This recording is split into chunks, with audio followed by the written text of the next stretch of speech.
po rin pong pangguho. Dito makikita natin sa may papasok sa Barangay Don Juan.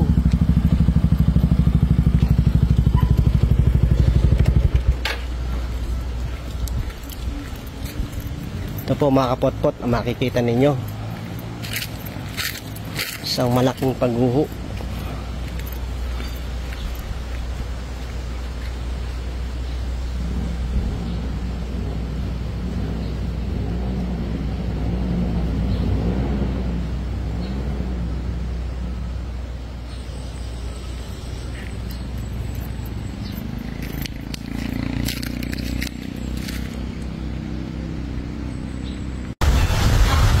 Good morning mga kapotpot. Dito po tayo ngayon sa Lumampao View Deck. Pasalam po natin, update po tayo.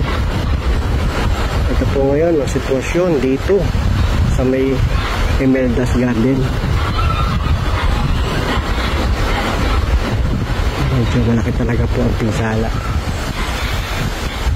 Ito daw po ngayong Lumampao View Deck ay sarado ngayon mga kapotpot. Iwasan po muna natin pumunta rito at malaki daw po ang bitak dito sa ilalim ng deck na to, sa ilalim, sa baba. Hindi lang po pansin pero mabuti na po yung nag-iingat.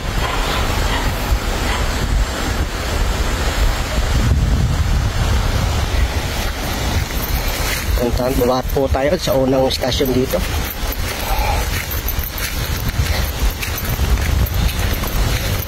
Ito na po tayo sa baba dito at kailangan po ng permit para makababa.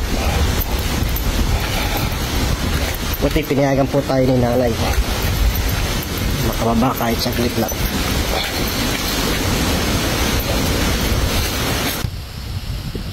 Ito po mga kapotpot, sa kabilang side po nito meron po makikita na gumuho na rin mga bato. Konting ulan lang po papagsak na rin po ito. Pumaba din po yan doon sa dinaanan papuntang po Lumampao Don Juan.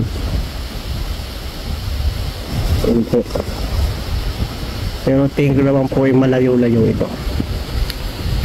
Pero malaki din po ang dinaanan pababa. Baba po tayo.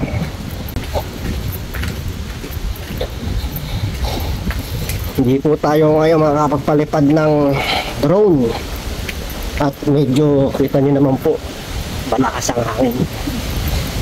Delikado po sa ating drone.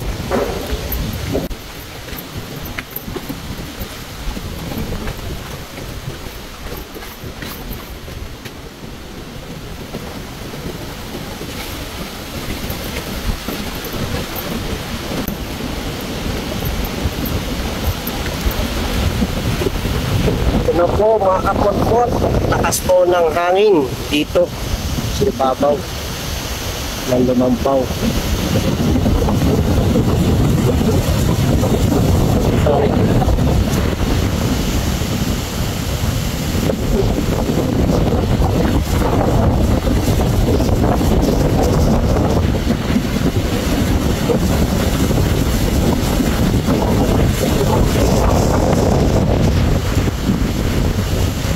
Dito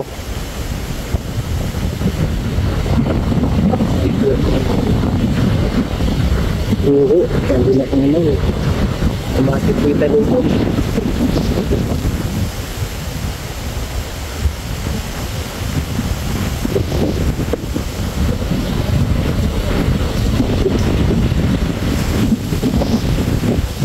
Mas pangangin ngayon ako ang bukantangal.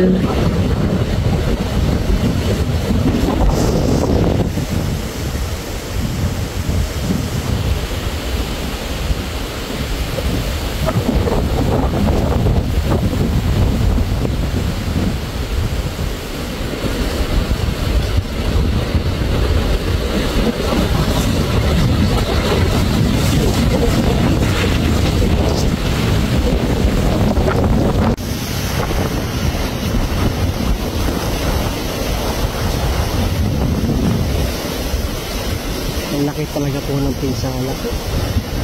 Kaya ngayon po, meron po mga bato na kalitaw. Pwede pong gumuho pa pag may dumaan pong bagyo.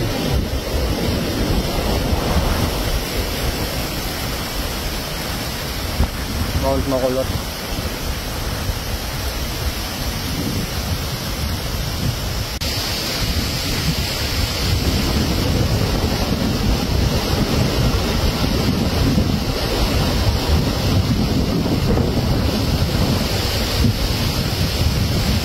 Hangaro makabuho. Ay, delikado naman ho talaga. Ay, malapit na sa ano. Bangin din ito eh. Ito ang delikado. Ang isang are. Yan, yung nakabiti na ito. Oo, are. Ito nakabiti na are. Sana naman ho yung isa doon. Ano ga ho yung babae, lalaki, senior high na naiwan? Lalaki. Lalaki. Lalaki. Ngayon daw ay pagka madaling araw yung ina, inihahatid din eh. Kasi kinakala rin naman ito. Kakaawa naman ho yan. Tapos kahapon ay mag-ina. Mag-ina naman kahapon.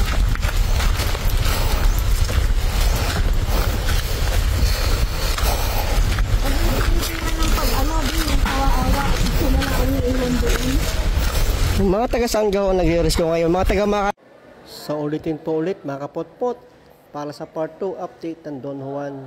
Samahan niyo po ako sa interview kay Nanay Pina Brin, Barangay Tanod ng Barangay 7, Barangay 7 ng Cuenca, Batangas.